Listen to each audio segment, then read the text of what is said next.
Hey folks, Carl Broker here. Just doing a voiceover of a recent dive that my buddy and I did over at Pompano Beach, Florida on the Shipwreck Lady Luck.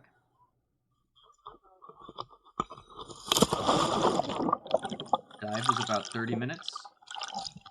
We were using Nitrox 30%, and our goal was to get down into the engine room and touch the engine block.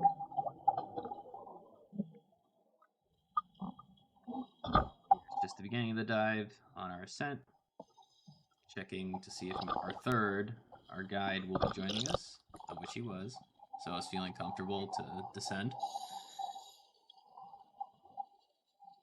Here I'm just kind of holding onto the line, just using it as a guide till we get down to the deck, of which here we are. This is 90-ish feet. My partner there below. We hit the deck and waited for our guide. There's our guide up on the top left. We're on a clock, so we're racing back to the engine room. So our goal was to immediately hit that, and then once we get there, then afterwards we can kind of lollygag back. But again, the goal, and here he'll say it's time to go in, checking we're okay. Time to go in to the engine room.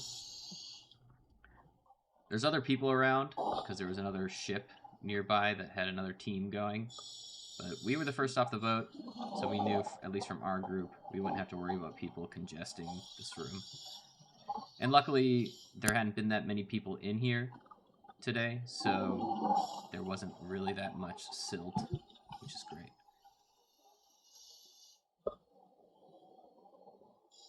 We're at about 130 feet here. I'm the third in line.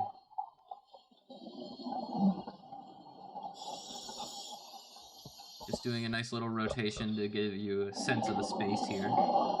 It's kind of tough with the 360 camera. You're not really sure what to point it at, but I make it work. So now what you'll see here on the right, that's the headers of engine 2. And then on your left here, you'll see it illuminated in a second.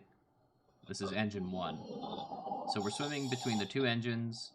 Obviously, they've removed a lot of parts and such before they intentionally sunk the ship for us divers to then go in and explore.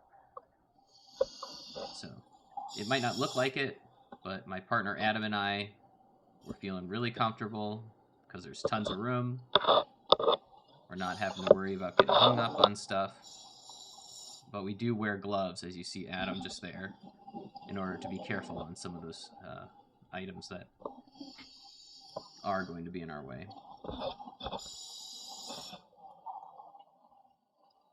So we're just working our way to the back here. Everything's nice and slow and calm. I decide to throw the camera into Adam's spins a couple times here. I think you'll see it again. Yep.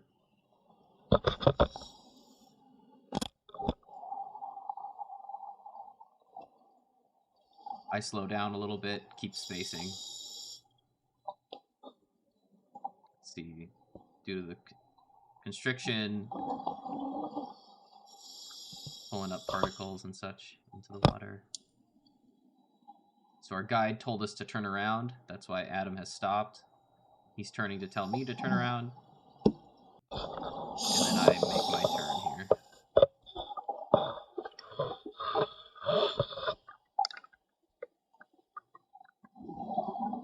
I wasn't expecting to need to turn around, so this was kind of a surprise for me. So as I turned, I made sure in the back of my head that I needed to move slow as I'm leading here. Moving slow, moving deliberate, cautiously. I stop for a second to make sure everyone else is following me.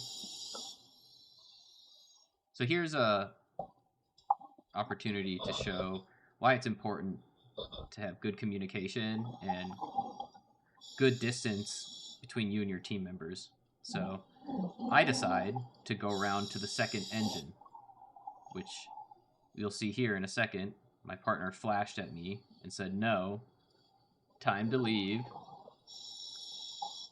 So just that flash of his light, I knew he wanted to communicate with me.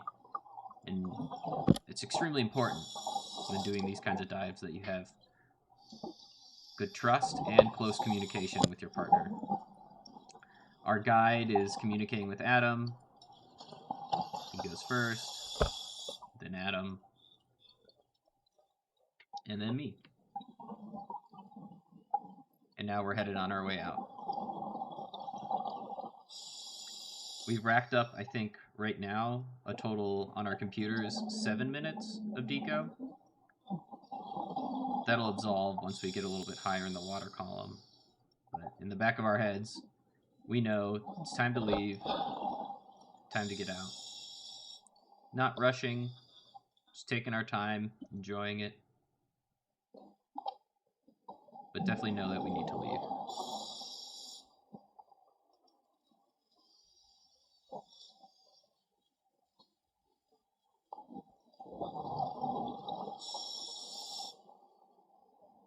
You'll see Adam, being the good partner he is, turns to check.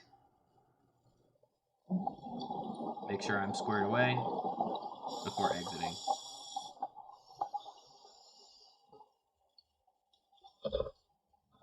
I check my computer, see where we're at with deco.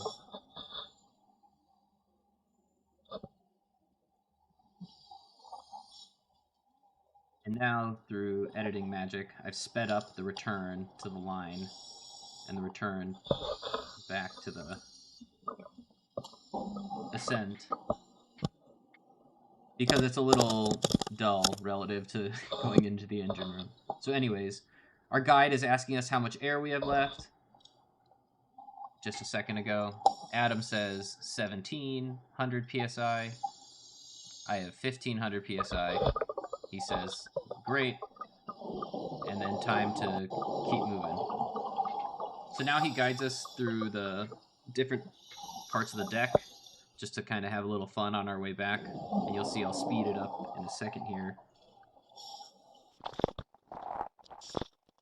I just turn off my light because I realize I don't need it anymore. Keeping my spacing with Adam.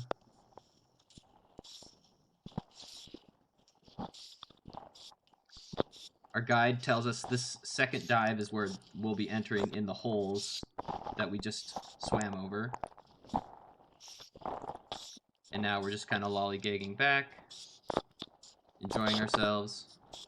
Our guide points out the dice on the deck there.